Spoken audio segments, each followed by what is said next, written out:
সূর্যগ্রহণকালে গর্ভবতী মহিলাদের জন্য যা যা করণীয়। শুরুতেই বাইরে যাবেন না, সরাসরি সূর্যের দিকে তাকাবেন না, একটি গ্রহণকালে ঘুমানো থেকে এড়িয়ে চলুন, দুব্বা ঘাস পেতে চেষ্টা করুন, মেঝেতে ছড়িয়ে দিন ও দুব্বা ঘাস এ বসুন।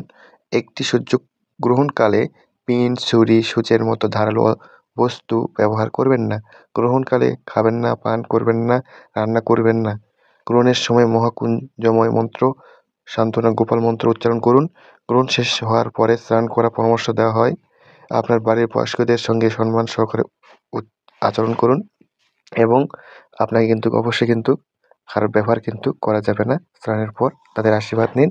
গ্রহণের সময় উপবাস, গ্রহণের দিনে কিছু বুনুন বা সেলাই না করা, আগের দিন রান্না করা হয়েছে এমন কিছু জিনিস রান্নাঘরে না রাখা, কাঁচি ও ছুরির মতো ধারালো বস্তু ব্যবহার করবেন না।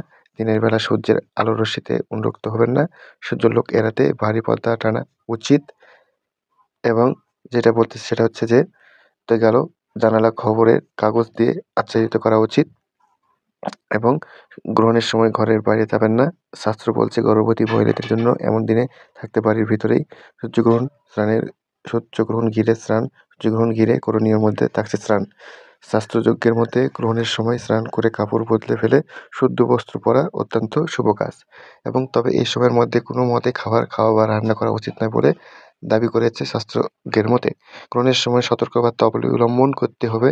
মাথা ঘোরা, গুরুতর মাথা ব্যথা, অসচেতন হওয়ার মতো অনুভূতি, অম্বল বা বদহজম। আপনি যদি এই উপসর্গগুলো লক্ষ্য করেন, অবিলম্বে একজন ডাক্তারের সাথে পরামর্শ করুন। সূর্যগ্রহণের ঘটনা ঘটলে আপনি সতর্কগুলি অনুসরণ করতে থাকেন, তবে অগ্রিম ডাক্তারের পরামর্শ নিন।